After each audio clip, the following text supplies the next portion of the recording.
Is this thing working?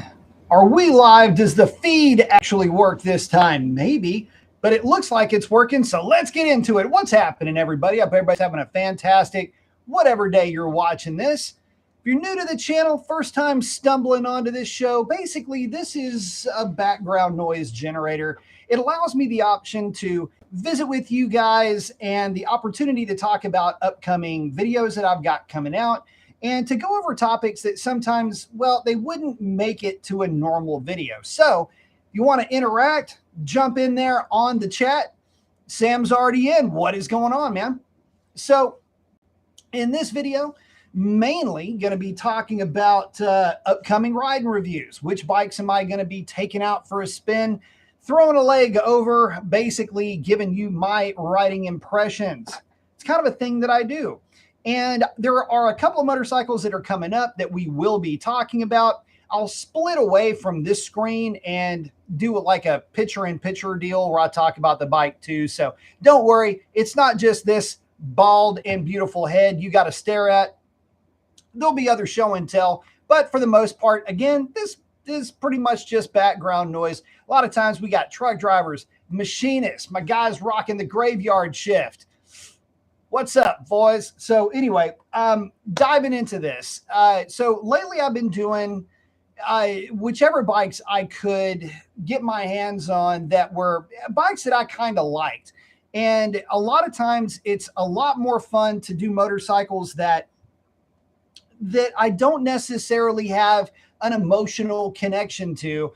And so tomorrow I'm going to be basically running through a couple of different bikes that I am very much looking forward to for completely different reasons. One of them I'm looking forward to because of just how disinterested I am in it. Sometimes this is the funny thing. You might go, what exactly do you mean? That sounds like a stupid thing to say. It is. But here's the thing. The reason why I look forward to riding motorcycles that I don't have a lot of interest in is because every time I do it, I always end up really liking the bike. So in this case, we'll be talking about one of those. The second one is going to be it's going to be a redo. It's going to be a revisit of a motorcycle that I've already done. And it's a bike that I did early on.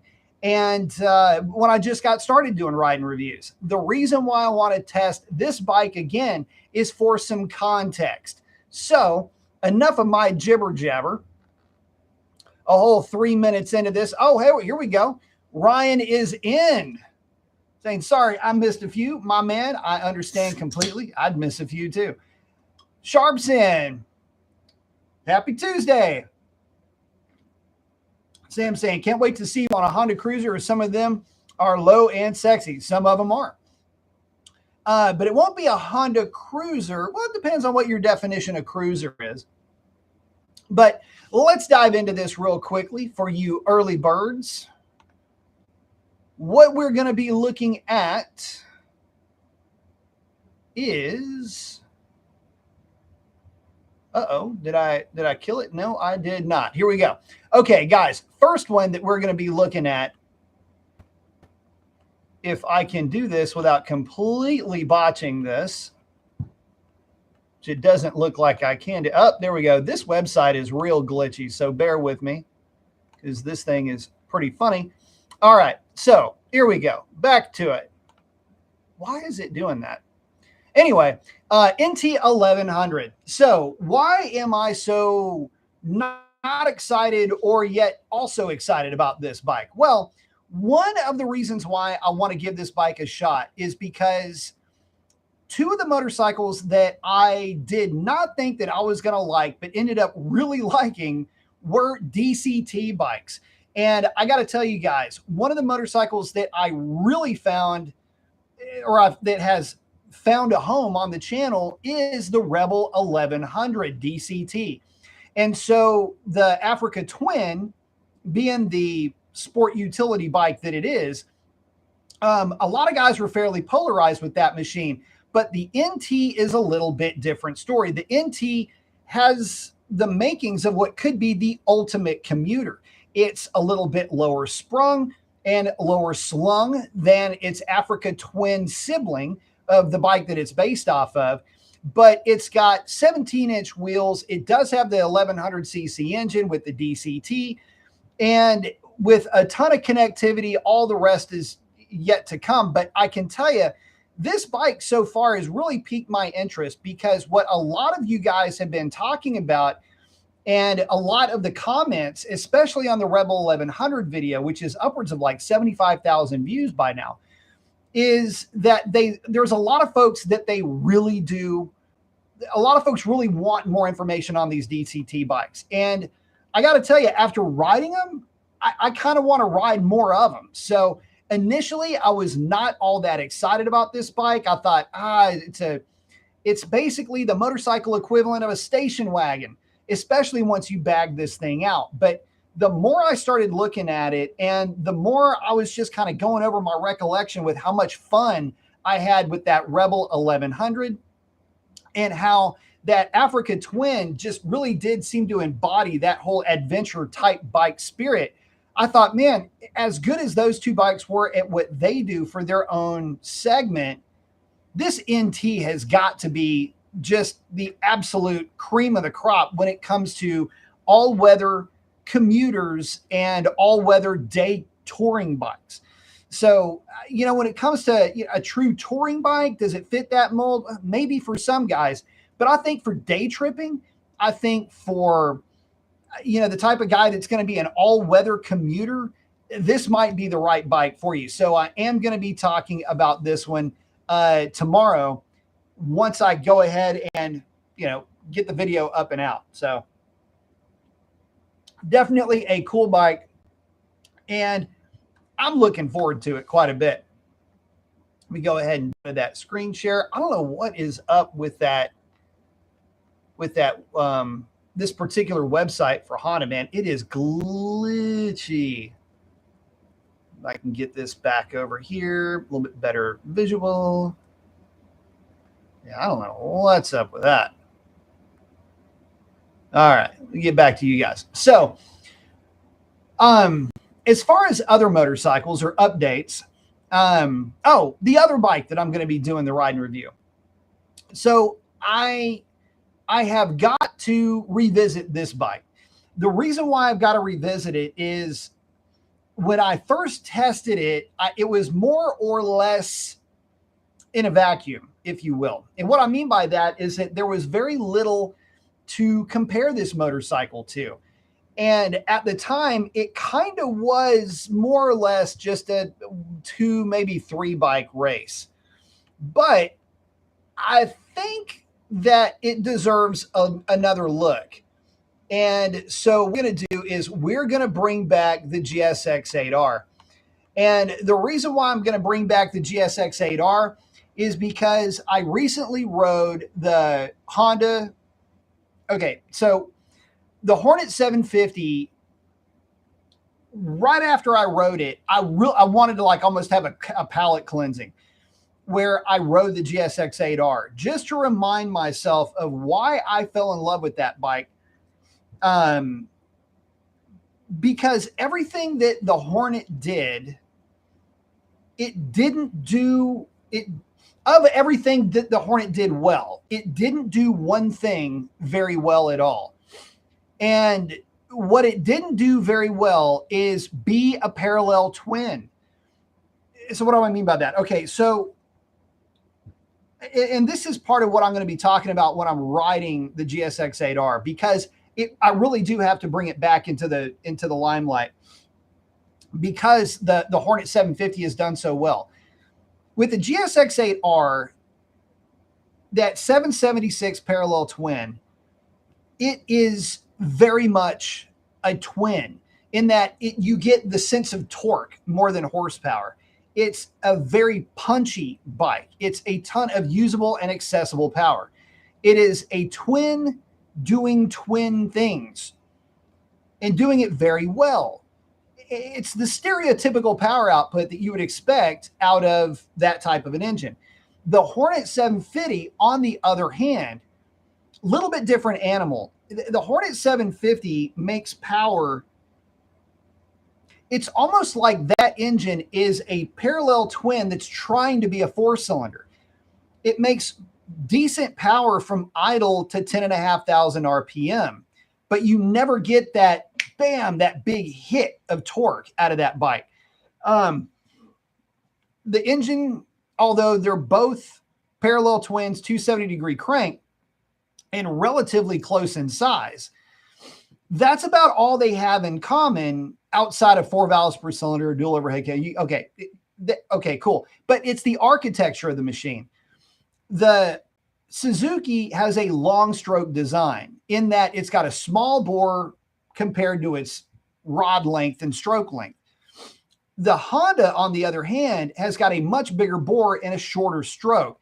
What that allows is for bigger valves and higher RPM and more horsepower. But the trade-off in this case seems to be that that engine just does not offer that punch in the gut that the 776 does. So when I ride it, that's what's going to be going on in my head. So just know that I'm going to be revisiting this bike, and that's what's going to be, that's the why behind the what that I'm doing. The other thing is that I just really freaking like the GSX 8R, and I would, for just dumb, stupid reasons, I would love to have one of these bikes. It's one of the first bikes that I ever rode in a ride and review. It's the first, no, it was the second bike that I did that I rode when I did the Suzuki your demo days. So that's my official card for my Suzuki demo days. And so because I don't know, I just kind of got along really well with this bike, and the aftermarket takes very well to this machine as well. You've got Woodcraft and Bonamici, I think is who it is, that sells clip-ons for this bike. And, you know, with a good exhaust and a remap and a filter and a couple of other upgrades, it's a lot of fun. And it's a lot of fun all the time. In fact, I'm going to go on record as saying this. The GSX 8R, remember that Tuono that I did the ride review on? And I just could not shut up about the torque delivery of that bike. I mean, just the twist of the throttle was rewarded with this, you know, big old shove right in the small of your back with that bike. And that after that big hit, that's where the torque really did kind of level off. But that initial torque was just so good. That is a lot like how the 776 runs. There's not as hard of a hit, relatively speaking. It's more of a real hard shove, and then it just carries you out to, you know, upper mid-range. And this bike is more or less designed to short shift. So at least that's the impression that I got. But we're going to be riding it again, and I can't wait to bring that bike to you guys. Let's see. Let me check in with you fellas real quick.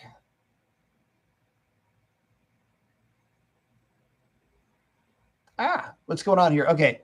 Oh, Sam's liking the Fury. The Fury's a hell of a bike, guys. I mean, look, I know that a lot of folks would say it visually, it's way outdated. I disagree. Matter of fact, I think the Fury is a hell of an awesome bike, and the guys that own them are freaking nuts. These guys, they have the best sense of humor. They know what they're riding, and they love them because they're reliable, relatively quick. They're big. They look fantastic. So yeah, I like that bike.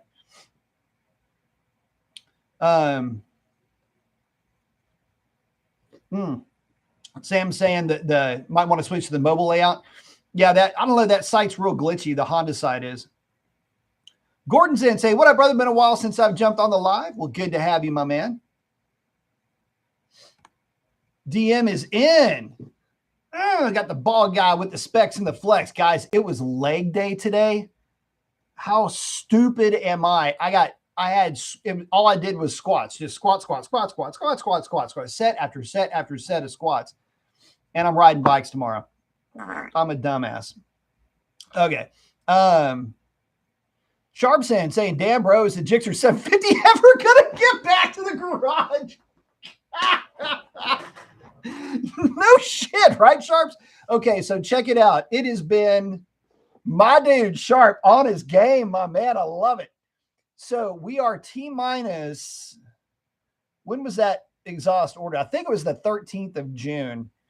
We are we're about 6-7 weeks into this. I don't know. I've lost track. Somewhere around 7 weeks. Still waiting on the exhaust to get here.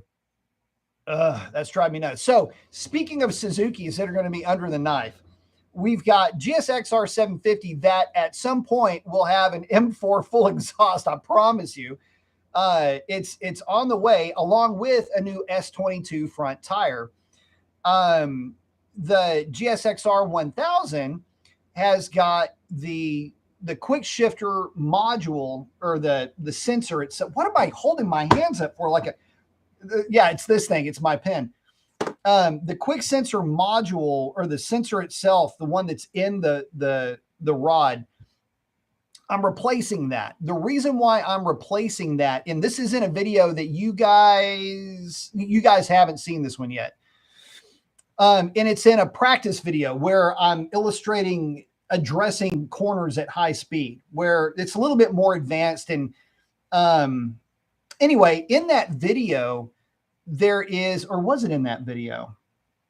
No, it was, you guys did see it. It was in the things that I would like to change video about the GSXR 1000. It did burble a 2-3 shift. And because of that, it's like the last straw. I mean, normally, and what's funny about that video is I'm talking about, yeah, it does it, but it doesn't do it all the time, 99.9% of the time. And then it on that 2-3 shift, which I don't know how else to describe what it does. And the thing is that I had pulled over on that overpass and I was just like showing clutch positioning with my hand or trying to, and realizing I was failing spectacularly. So I just said, screw it, I'm just going to get back on the road.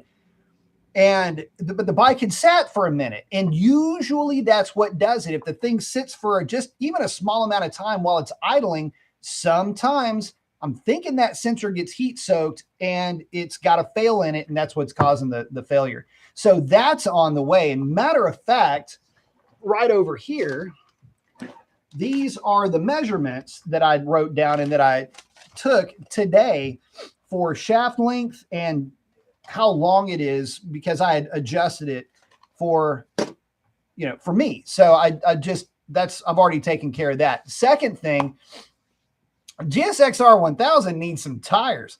So the R11, it looks like I will have made an R11 front tire last about 3,500 miles. The S23, although still perfectly functional, it is not going to make it more than maybe 1 or 2 more rides. Probably 1 more ride.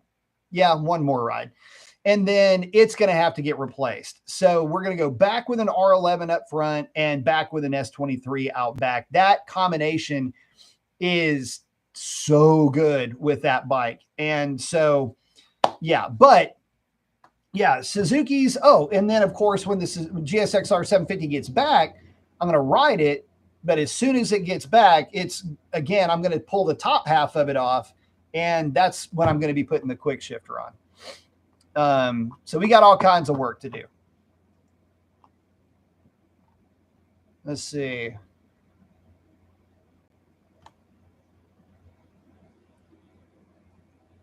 Gordon saying, I've been thinking about getting another bike, but I've been mostly a Harley guy. But I really like the way the R1 sounds. The R1 sounds amazing. The R1, the soundtrack is worth a chunk of money for that bike. I know for a fact that the R1,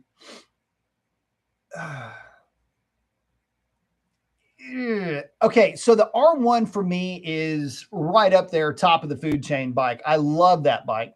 But I haven't ridden a newer one. But yeah, by all accounts, that's one of the best in the business. Ryan is in. What is up? Here to freeze the live. Oh yeah, how's the live looking? So, and if you're new to the channel or you stumble across this, sometimes I will ask, how's the live feed looking? Because at any given moment, that live feed can crash, which basically means that the show's over and that's all there is to it. So anyway, hopefully it looks good. Ryan saying Cowie's got to step up their game.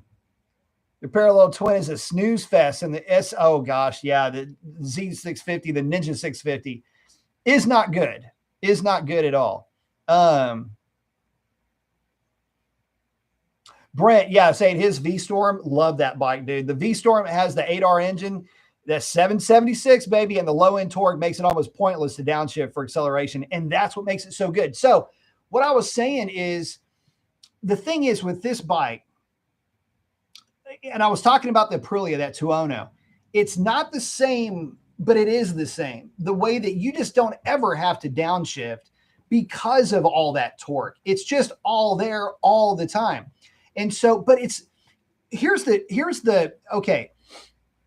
The calling card, the party trick, whatever you want to call it, what makes the 776 parallel twin so good, whether it's V-Strom, 8R, 8S, 8T, 8TT, it doesn't matter which bike you're riding that's got this.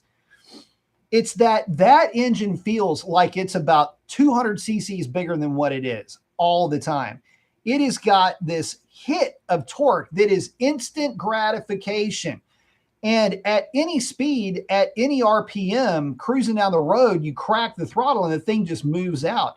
And the weird thing about it, and I don't know, it's hard to explain this unless you've ridden them both. The 8R or V-Strom, any of those bikes with the 776 parallel twin compared to the Honda Hornet 750 with its parallel twin. And Brent, you'll know exactly what I'm talking about when I say this. You can be cruising down the highway on your V-Strom, and let's say you're going 75, 80 miles an hour, keeping up with traffic. You don't have to downshift. You're in 6th gear. You crack the throttle. You happen to look down at your speedometer, and you are moving into triple-digit speed ranges. You didn't downshift. You're not in it to win it. You're not doing anything really outside of the range of normal. You're just cracking the throttle, do a head check, move over, get where you need to be, and you're just moving on. And the bike will just be at damn near 100 miles an hour within the amount of time that it took me to say that. The Honda, not so much. The Honda feels, it's a parallel twin, but it feels like a 4-cylinder. I don't know how you manage that, but it does. It, again, makes a ton of horsepower by comparison once you get it to the right-hand side of the tach. But it's just, it doesn't have the hit. It doesn't have that, it doesn't have that kick. You know what I mean? So that's, it has the substance, but it doesn't have the spice, if that makes any sense. Sacrificial Zan's asking, can you test ride an Aprilia RS660 and compare it to the 8R and CB750? I am working on that. I am going to try to schedule, if I can get my hands on an Aprilia, I may be finding out about that potentially. I'm going to try to work on that maybe for next week. I would like to. Another bike that I would love to ride is the Tuono 660. Well, it's the same bike. But anyway, you get the idea is that any of the parallel twin Aprilias are going to be good. Another bike I wouldn't mind riding is the RSV4. Now, here's the only downside for me for the Aprilia RSV4. Makes a lot of power, has a lot of technology. The technology part isn't the bad thing. The having a whole lot of power and practically needing that amount of technology is maybe the thing that's got me a little bit. I've got some preconceived notions, although I do have a friend that has an RSV4 who loves the bike.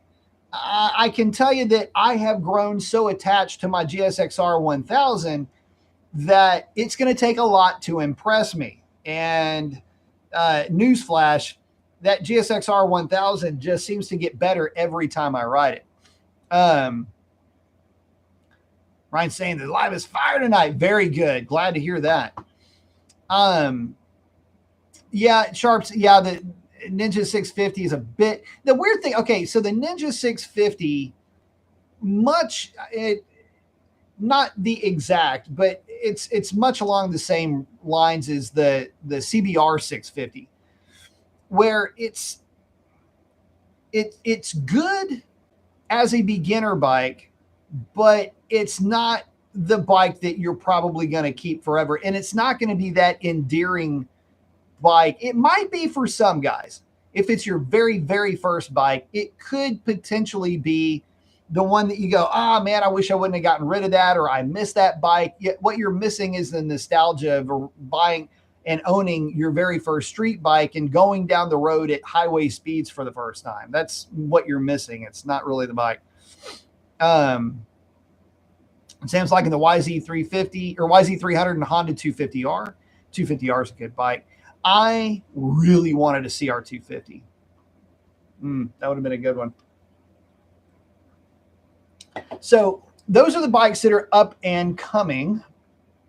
Again, let me go back to the other one just so that we are giving it the love and attention that it deserves.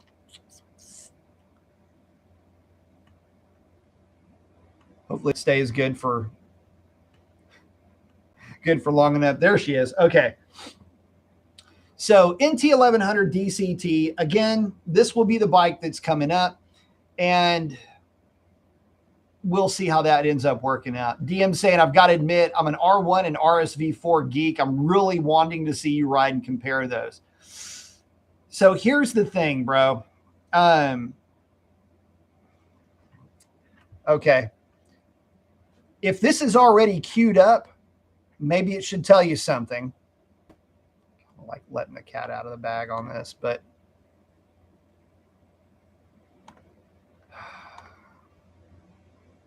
okay. So if this is already like floating around in the background on my computer, hold please. It might tell you something. Hold on, let me get the other one.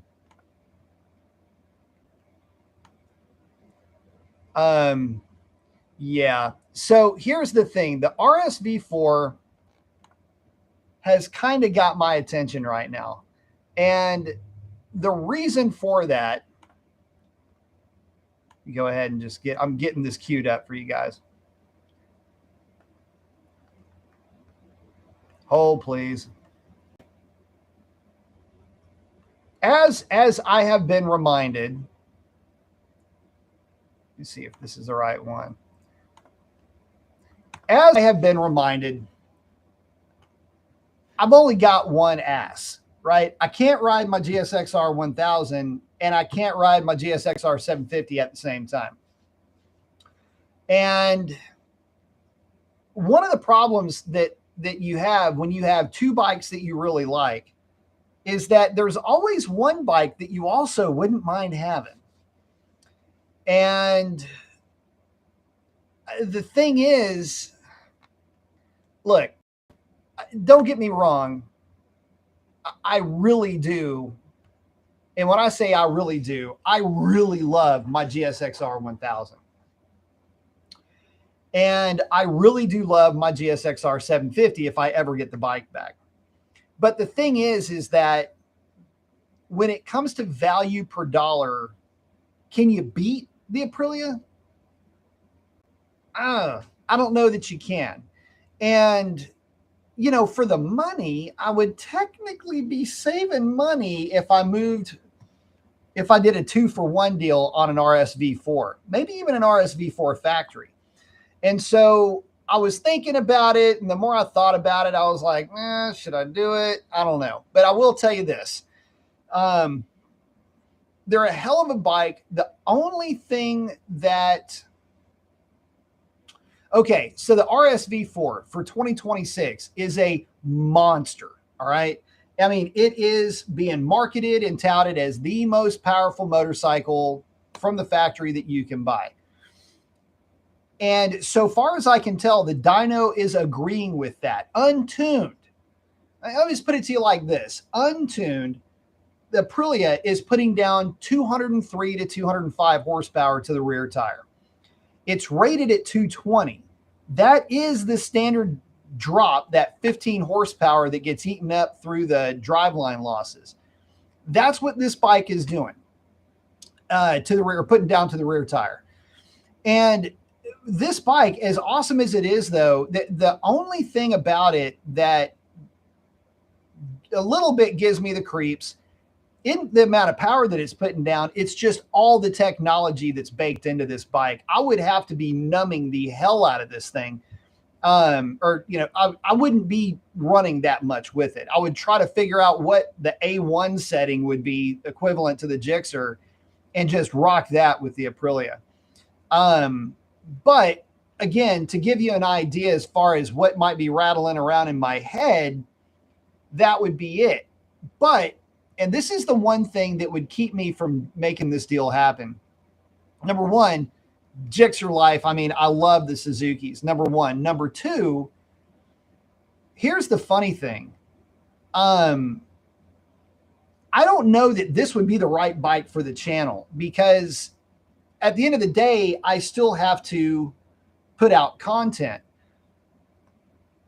But if you think about it, I've already put out a lot of content on the GSXR 1000. And once I get the M4 on the GSXR 750, you know what I'm saying? So anyway, I've been mulling the idea around a little bit of maybe making a full arc over to Aprilia, but we'll see. I don't know.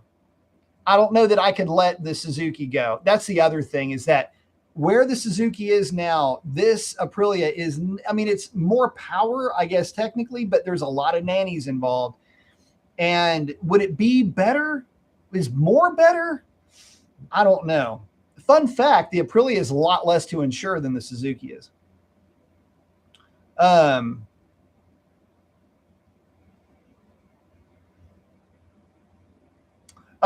Sam's talking about the Honda 500.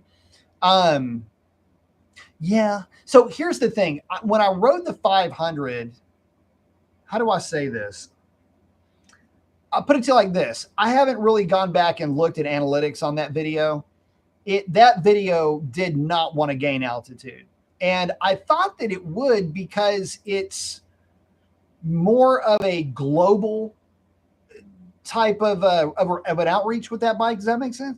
So globally, it should have done a lot better than it did. And I didn't even do a post-ride review on that bike. I was just, you know, it is what it is. I didn't want to wax too nostalgic with that bike. And that video was borderlining on that, you know, first bike, and this is the bike you're going to miss, and all that, which is true. I stand behind everything I said in the video. And it's a good enough running bike. It'll get down the highway actually a little bit better than I thought it was going to. Although, admittedly, that is the smallest bike that I would ever want to take on the highway. You know what's funny? That motorcycle is rated at 47 horsepower. The Royal Enfield 650 series of bikes, they're rated at 45 or 47 horsepower.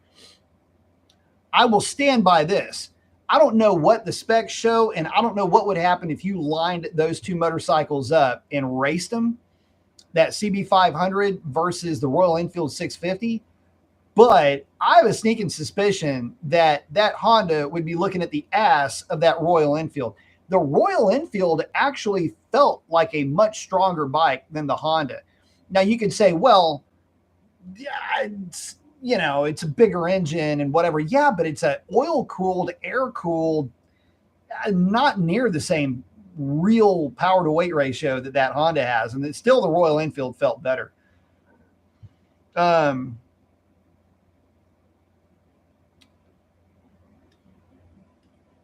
Oh, the SCL frame, maybe. Oh, Brent's saying that's why I started on a Grom and not a 500. That way I can keep the Grom as a goof around bike. You know, Brent, I'm not kidding. I know you love that Grom. I may be doing some ride reviews with the Grom, and I am absolutely looking forward to that. The Grom's a great bike. The guys that have, here's the funny thing about the Grom. The guys that have Groms never get rid of them. Or I'm not going to say never get rid of them. A lot of the guys that have Groms, they will get rid of everything else and keep the Grom just because they're so much fun to play around on. You know, it's fun doing clutch up wheelies in fifth gear. You know, I mean, it's just, you know, it's one of those things where it's just a fun bike. It's a fun conveyance. You know what I mean? So economical, gets great gas mileage, cruise around in city, or just, it's a bike. So you can ride it wherever you want. But yeah. Brent saying, Hunter said, do not sell your Grom. No, don't ever sell your Grom, bro. Seriously. Of the bikes that you would ride, you would regret selling the Grom because of just the dumb, silly fun that you can have on that bike. You know, I mean, you can go grab a set of, you know, pucks and go play around in the parking lot with it. I mean, there's a Brazilian different things you can do to have fun with a Grom. And I got to admit, you know, it's one of those things where, you know, you start to boil it down. That's where you're having the most fun, is when you can goof off and play. And that's why in those videos, when I'm putting together those, and I'm going to try to do more of these, it's not really an instructional video. It's just, hey, practice time, you know, and get out there and try to, you know, just try to motivate guys to get out there, exercise their skill set. Don't get yourself into trouble. Don't, you know, overcook yourself, but exercise your skill set, practice looking through your turns, practice your avoidance, practice your slow speed, practice your stopping, do all of that. I still do that stuff, guys. This is the funny thing. A lot of people don't believe this about me, but it's very true. Whenever I put that video out, I didn't really think about it when I did it. I was just going, oh, you need to get out, practice, play. This is what I'm doing. And whenever you watch one of those videos and you hear me go setting it up, and you're watching me on the outside line of that lane that I'm in when I do the right-hander, and then I drop it into the left, and we come to our favorite stop sign. The whole reason why I'm doing that is because somebody's going to watch that video and they're going to see the line that I'm taking. They're going to hear me walk you through what I'm doing, how the throttle's being applied, how that bike, when I come through that corner, when I go full power, and on a GSX-R 1000 full power in third gear, that thing is screaming coming out of that apex. And then I'm rolling into the brakes and I'm walking you through that. It's just trying to give a little bit of motivation to the guys that might be a little bit scared by that. And totally understandable. Just if you see somebody else do it, sometimes it'll make it easier for you. So that's why I do that. And I'll keep doing that. And, you know, it's fun. But whenever I do more of the, hey, you got to practice your stopping, you know, pick a spot, make sure you're driving around it while you're on the brakes, avoidance, goofy little stuff like that. That's what I'll be doing. So Ron saying Grom or CF Moto Papio, those things are freaking sweet. If you have never seen a CF, and I don't know why these things, like, everybody should have one of these. Hang on, let me get this thing pulled up. Okay, so here's the thing. CF Moto Papio. The problem with this bike is that, oh, that's not a very good picture of it. The problem with this bike is that there ain't nothing wrong with it. A lot of folks will go, oh, yeah, it's a freaking CF Moto and they're dope as hell. Let me see if I can get a better image, man. I don't know what happened. I just got the dumbest looking image of this thing.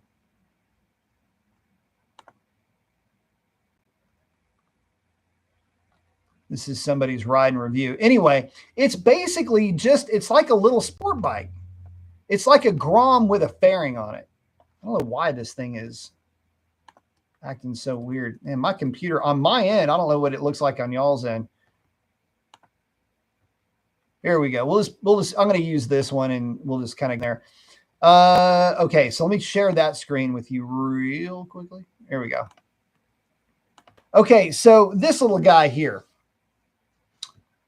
What in the world, man? Does that look like fun or what? I would love to set up like an autocross, but for these mini motos over at the parking lot where the MSF course is at Stubbs Cycles and Stubbs Harley Davidson. I would love to set up like old school autocross track and just get out there and act freaking awesome on one of these bikes. Full gear, dragging knee, do it, hanging off the bike, dragging hand, doing all kinds of dumb stuff. You know, trying to get the thing to wheelie out of corners while you're dragging hand. I mean, dude, the kind of stuff we used to do as a kid with the 50s, that would be a freaking riot. It's got little bar end mirrors on it. Little thing, it looks like a beast. Hold on, let me look at this. Let me pull this one back up. This is MR Motors. I don't know where this is. Share that screen with you instead, because that's a better looking screen to share with you guys. Is it this one? Yeah. There you go. That's a better look at it. Anyway, I mean, how much dumb fun can you have with something like that? Looks like a freaking riot.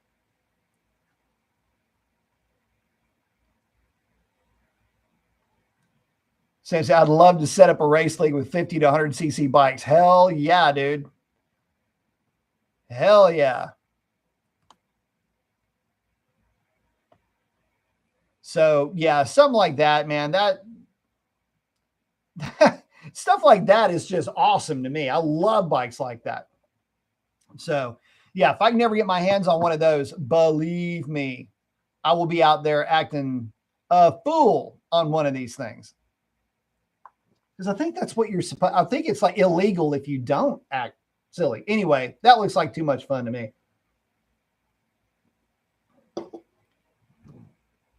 What is the price on that? Does it say how much this thing costs? Let me see if I can look that up real quick. Bear with me, guys. Hang on just a second.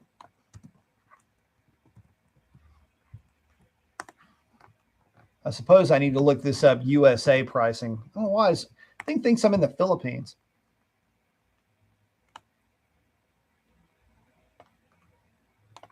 Hang on, guys. Bear with me.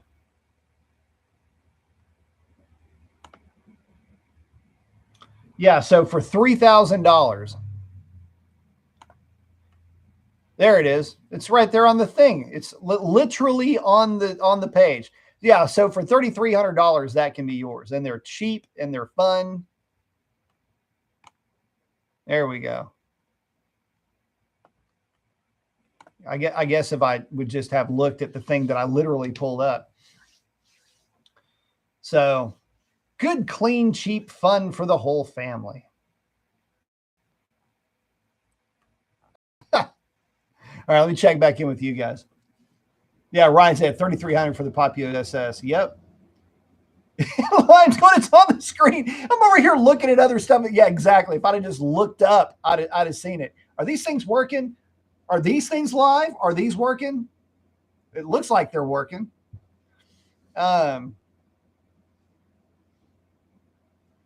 So yeah, it's fun stuff like that would always be a right. But yeah, getting back to it, man. As far as the RSV, dude, I don't know if I would be able to pull that trigger. I would love to ride one though, and see if the RSV is anything like the Tuono. I'll say this though about the Tuono, and this is the one thing that had me. How do I say this, man? All right, let me just see if I can walk this thought through. I didn't like it. Shit, did I say it out loud? The only reason why I would say that I didn't necessarily like the Tuono is, oh, we're saying it's looking foggy.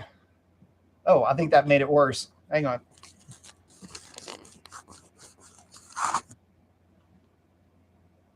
Maybe that's better. One of the things that, thank you, Brent. One of the things that it was weird. It was different. Okay, so it's such a torque hit down low that it will ruin you for riding other motorcycles if you've never. Okay, the RSV4 was identical in the torque hit to the Street Glide with the 117 that I rode. that initial whack of the throttle where it just punches you in the back. It was just like that, but even a bit more so. Like more than it should have been. Brent's saying much better. Thank you.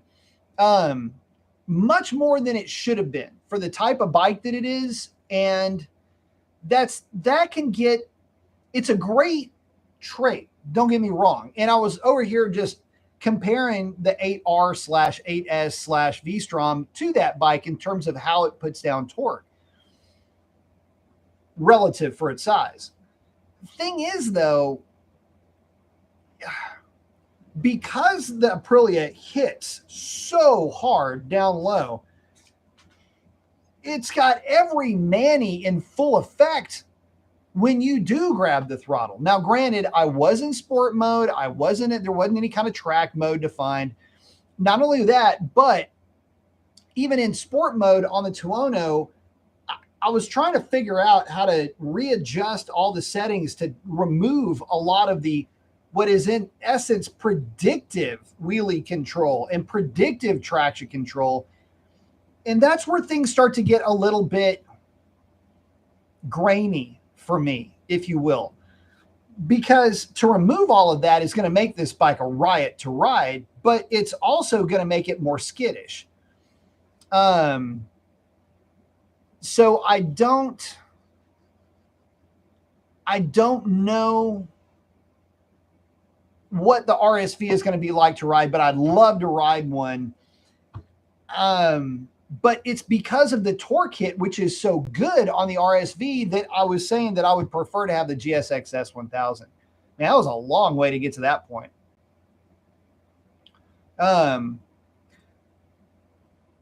Sam's asking, what's the story with the helmet with the Union Jack on it? He is talking about this one right there.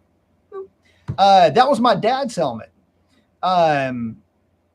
So, yep, that's dad's. Actually, so the white bell was my dad's original helmet. That's the one I grew up watching him whenever he'd go racing. That's the helmet that he wore back in the day. And then the one right below it is my dad's Union Jack helmet. It's an Arai Singit, I believe. Ryan said, white helmet screams shoot out of a cannon. It really does. I know it. And then for reference, the gold Suomi flowers, that's I need to refurb that helmet. That's my old favorite helmet. I just need to get all new interior stuff because it's powdering up really bad. The very top right here, the silver and black, that's my original Arai, which you would see me wearing it's 20 odd years ago when I was setting records with the Vipers. The Flame HJC is a helmet my dad had given me at one point. And then the black, this one right there, that black Scorpion, that was a helmet that I bought, believe it or not, for Spring Nationals. And I didn't know if they're going to be checking DOT or anything like that because the rules get really weird with that. So I bought a DOT helmet just in case I needed it, but ended up getting that Simpson anyway, which is in that bag right there. So yeah, that's what's going on with those helmets.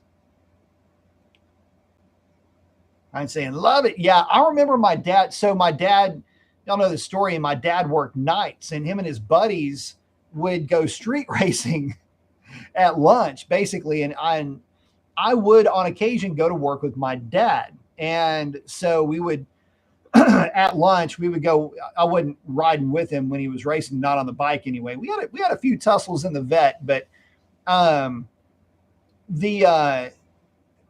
he would be, that's the helmet that he wore when he was out racing with his buddies.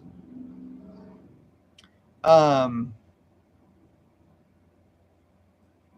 Ryan saying, hear great things about Scorpion. I landed on Shoei. Love the modular. So this is the rig right here. So this is my camera rig, and it is a Scorpion. And I got to tell you, man, this is an RF 300, I believe, is what this one is.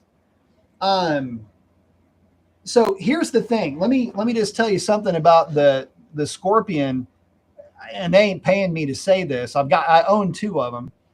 Um, better. It's a better fitting helmet than the Arai for me, and in medium, really good wind protection. Really, it's not noisy. I hate to say it. I mean, it's my go-to helmet outside of my Shoei. But it is a more comfortable helmet for long rides. Um, Brent said, I have a vet, a blue supercharged C5 Z06. I had a C5 Z06. Um, Matter of fact, if you can see it right there, that's my Viper. That's when I'd set the all motor stock displacement record. And one of the guys that I raced a lot had a C5 Z06. I had a black one and had a England green cam in it. Can't remember the damn name of it off the top of my head right now. Anyway, it's been forever since I even thought about it. Um, so yeah, I had a I had a lot of history with the C5 Z06s, a ton of history back in the day. Bear with me here. So awesome car, very awesome car. Love those cars. In fact, my Z06, I used to go sniping after Hellcats. Funny thing, my wife, before we got married, school teacher, right? So what was funny is that, I go, hey, let's take the vet out. She'd be like, all right, cool. So she would fall asleep. And so she has slept through more 160-mile-an-hour passes than anybody else on the planet. So yeah, I missed that car. That was a great car. I liked it a lot. Oh, Ryan's had the Arai Singet X. Very good helmet. Every time I see a white helmet, I think of Evel Knievel for sure. Ryan's saying, sweet. Carl's in saying, what up, be Mace? My 2021 Ducati Street Fighter V4S developed a coolant leak last week coming from the bottom of the radiator. I took the bike into the dealer and it's the radiator itself leaking. Not an uncommon thing. So, and it happens more than a lot of guys want to admit, but rock chips, any kind of like road debris stuff will hit that radiator and can cause a pinhole leak. Orange Crush had that happen to him with his ZX10. So, yeah, it sucks too. I know. But hopefully get that thing fixed soon. Get back on the road, having a good time with it. V4S Street Fighter is a badass bike. Brent saying, cool Viper. Thank you. I am a 3-time recovering Viper owner, 2-time recovering Corvette owner.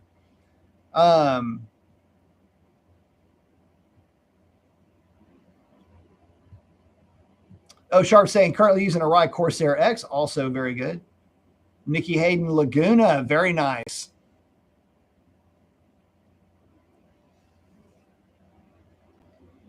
Oh, Ryan had his had a coolant leak on his Super Sport. Sam saying pinhole leaks are the bane of my existence. Radiator guard, yes. Always a good idea to invest in a radiator guard.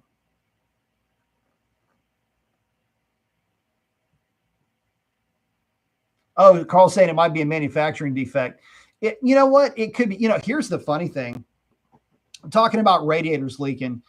So, oh man, I don't want to say it too loud, but so over the span of like 6 months, Smoking Hot's Jeep develops a radiator leak. Well, I'm sorry. Sierra had to have a new radiator. Then it was the Jeep had to have a new radiator.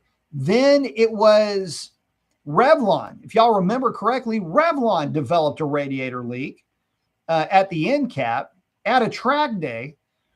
Buffy had the exact same radiator failure as the Hellcat did. Is that it? Oh, and on the 435, I replaced a radiator hose that's known for failing. So, yeah, I got it. That's one thing I won't do. I cannot stand. I'd say I won't do it, and I've done a lot of these repairs myself, just swapping out radiators. I cannot stand. I can't stand doing cooling system stuff. It absolutely it infuriates me to have to do cooling system stuff. Let's see. Oh, Ryan saying his was a manufacturing defect. Still put a guard on it. Absolutely. Sam had a pinhole leak in an old truck that would only leak under pressure. That is a known issue. Yes. Ryan saying, why not? Picked up a couple ponies, I think. Nice. Yeah, I tell you what, oh my gosh.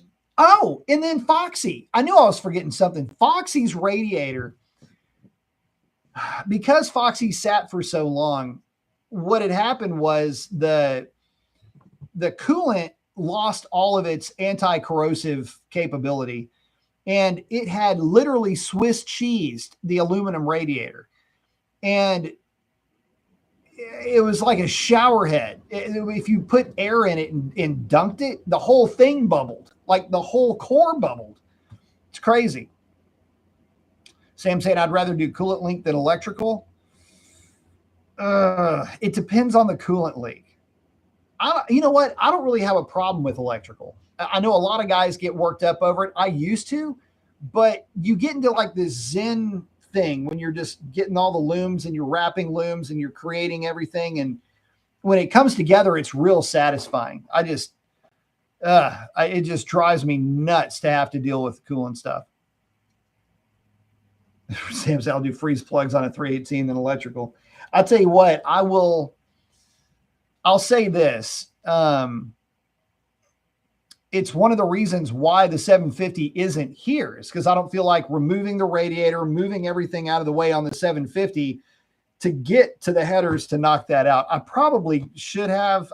It's not like I haven't done that job a few times in my life. But I really don't have time to do that. Plus, it is not even if I tried to do it and use it as a video, nobody wants to see how to do it. Everybody wants to see the results. I get it. Nobody wants to know how the watch works. Just tell me what time it is, right? So some of the how-to videos, though, have done fairly well. But, and that's another thing. I am waffling a little bit on whether or not I'm going to do a how-to video on the quick shifter. I probably will, but it's going to be real fragmented. It'll just be, this is what it looks like. This is the whole thing taken apart, and this is what it looks like. This is everything back together, and me having already done the thing that I've done to it in terms of like programming it. DM saying, goat head thorns and tires drive me crazy. I'm still trying to figure out what got into the back tire on the 750.